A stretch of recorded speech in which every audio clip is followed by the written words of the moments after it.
This video is just going to cover proper subsets. So let's say we're going to go on a cruise. If you go on a cruise, they always have excursions. So let's say our particular cruise has snorkeling, golfing, or a hot air balloon ride. But here's the problem. Excursions are expensive, and we can't afford to go on all of them.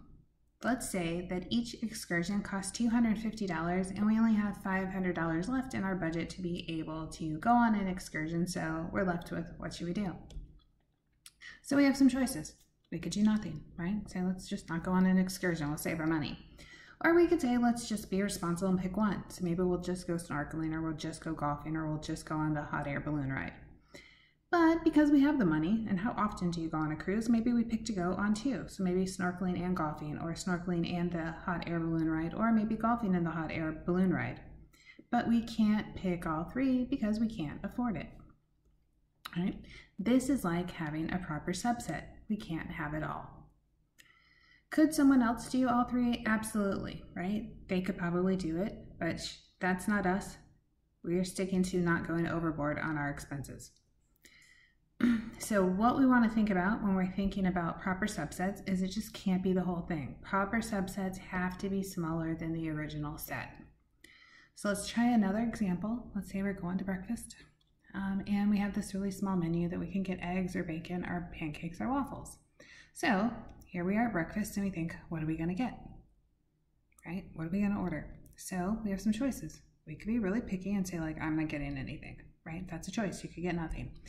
You could say, well, I'm just going to get one thing. I'm just going to get eggs or just bacon or just pancakes or just waffles. We could get two things. Maybe we're hungry, so we get eggs and bacon, or eggs and pancakes, or eggs and waffles, or bacon and pancakes, or bacon and waffles, or if we're really carbing it up, we can get pancakes and waffles. So we can get nothing, we can get one thing, we can get two things. We could get three things, right? That's acceptable. Eggs, bacon, and pancakes, that's not weird. Eggs, bacon, and waffles, eggs, pancakes, and waffles, or bacon, pancakes, and waffles, right? All acceptable choices. We could get really crazy and we could get everything, right? That's also a subset. So when we look at this, as I'm looking at what are the choices, I'm just saying like, what are all the things I could do?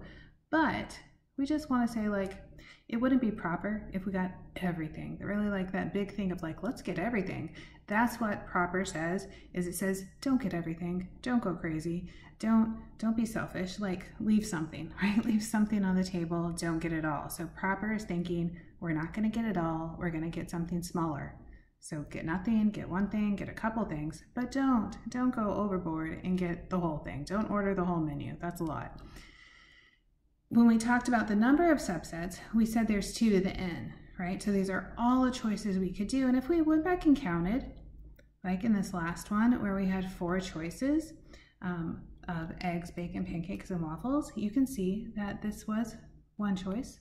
And then getting it individually, that was 4. Then picking 2 things, there's 6 of them. And then picking 3 things was 1, 2, 3, 4 again. And then picking everything was 1. So you can see this is 6, that's 10. This is 14, 15, 16. So 2 to the 4th is 16. That's what we're talking about when we say 2 to the n. But when we look at proper, which means don't get them all, right? That's 1 less. So 2 to the 4th minus 1, that was 15. So 1 less when we're looking at proper versus just subsets. So just subsets is everything I can possibly do, and proper subset says don't go overboard. Okay. So think of that when you're looking at the number of proper subsets, I subtract 1. But what you're getting rid of is the whole thing, right? So I'm not going to get everything. So let's say we have this other example where I have a company with 12 employees and this company wants to send a group to a conference, right? But there's this one rule is everybody can't go. Like somebody has to stay and run the company. So you can't all go off to this conference. Somebody has to stay behind. And we don't care how many people stay behind. It could be just one person or it could be a group of people. It doesn't matter. But we're just saying everybody can't go.